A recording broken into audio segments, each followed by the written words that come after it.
Welcome to the Macmillan Report. I'm Marilyn Wilkes, your host, and our guest is James Scott, Sterling Professor of Political Science, Professor of Anthropology, and co-director of the Agrarian Studies program at Yale University.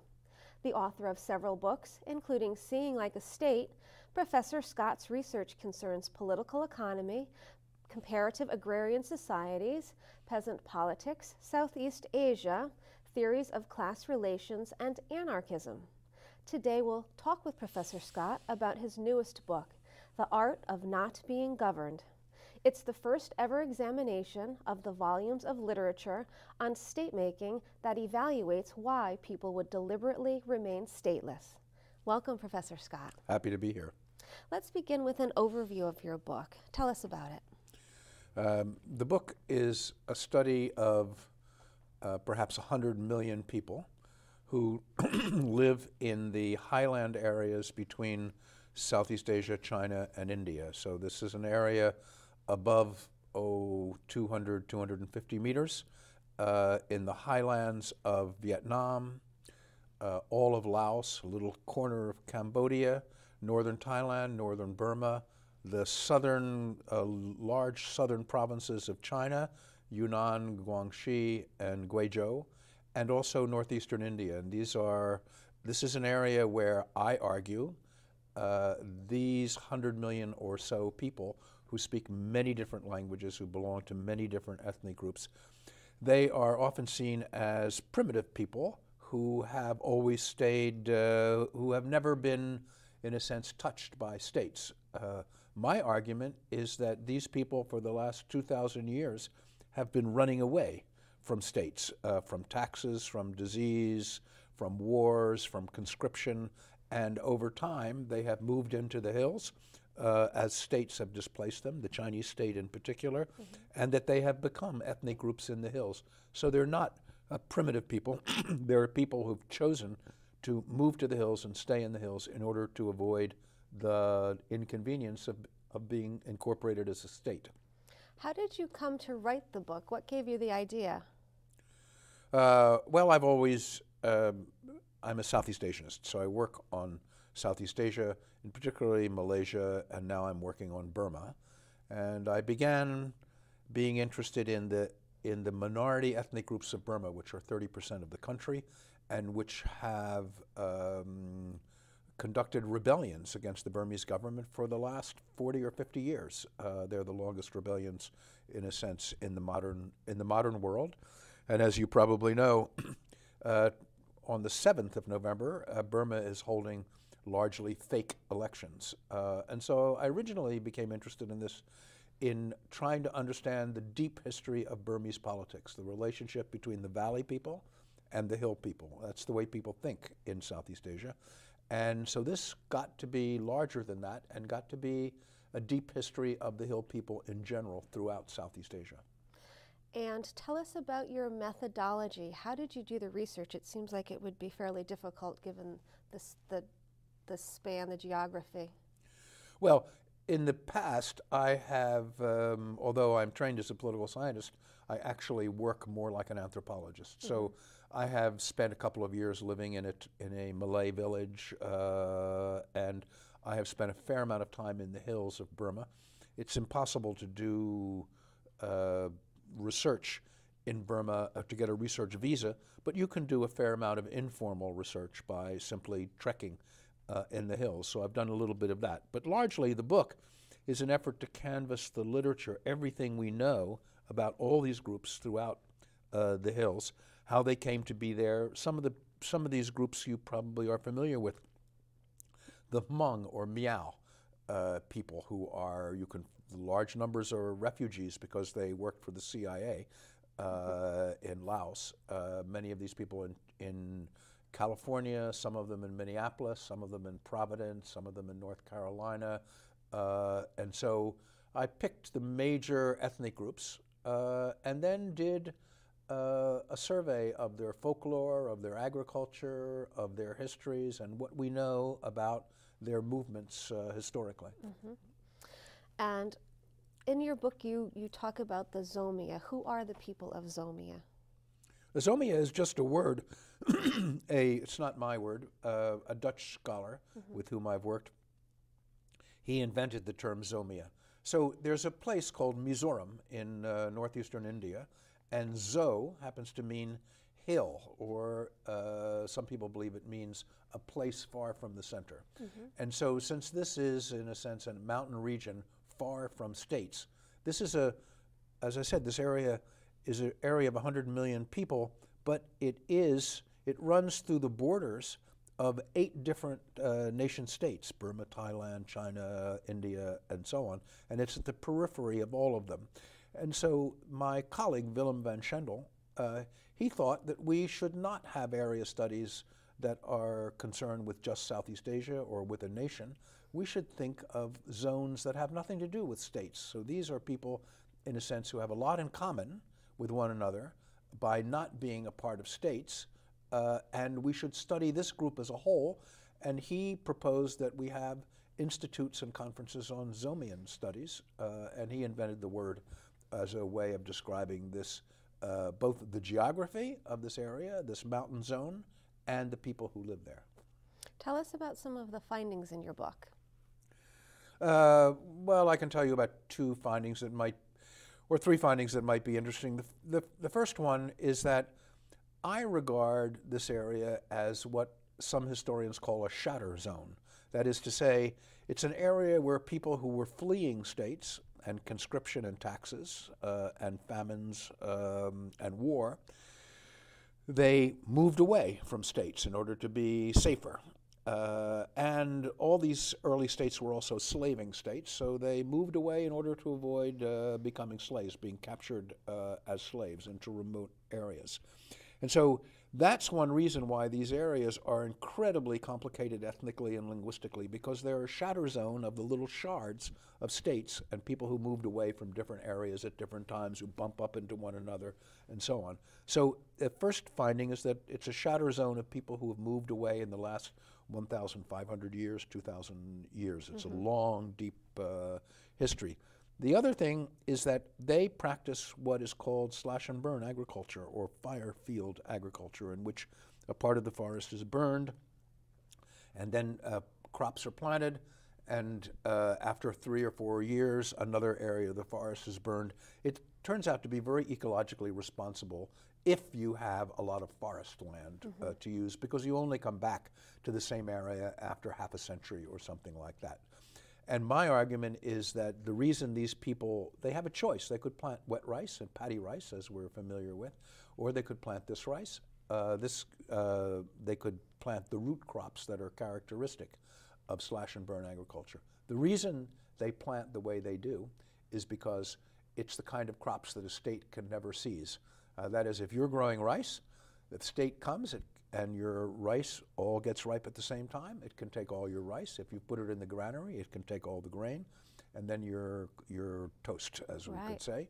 But if you plant root crops like potatoes or cassava and so on, if the state wants your cassava, they have to dig it up tuber by tuber, and you can leave it in the ground for 2 or 3 years, and it's still good to eat. So my argument is that the agriculture these people practice is not a primitive agriculture, although it's often seen that way, but it's an agriculture that they have chosen politically in order to make it impossible for states to seize taxes from them and to live in a dispersed way that makes it hard for them to be taken as slaves.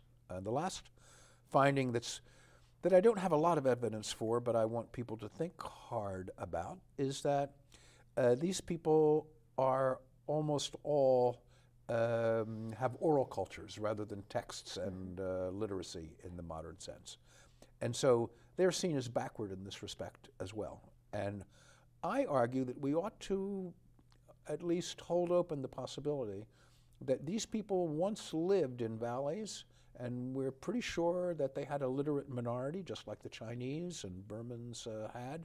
And when they moved to the hills, they decided to leave the texts and the literacy behind, because having an oral culture is much more flexible. You can change the story about who you are, your genealogy, the history of your movements, and I argue that it's much more advantageous for people who are weak and on the run, as it were, to have an oral culture rather than to have a written text in which the written text stays in its original form forever, and you can refer to it, and you can see whether it deviates or not. But in oral culture, the bards of these groups, they tell a story of the history, and we know that the story that the bards tell change over time.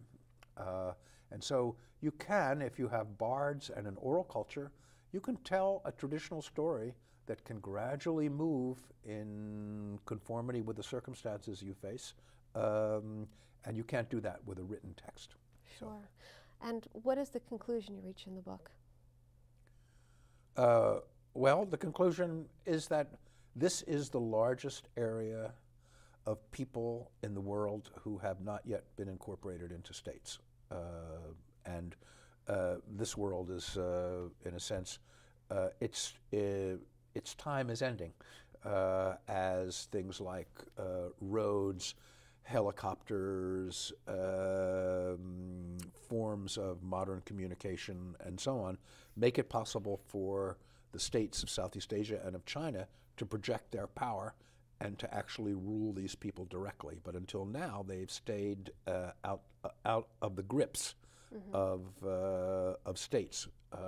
And you know, if we look at this in a long historical time, we as a species, Homo sapiens, have been around for about 200,000 years.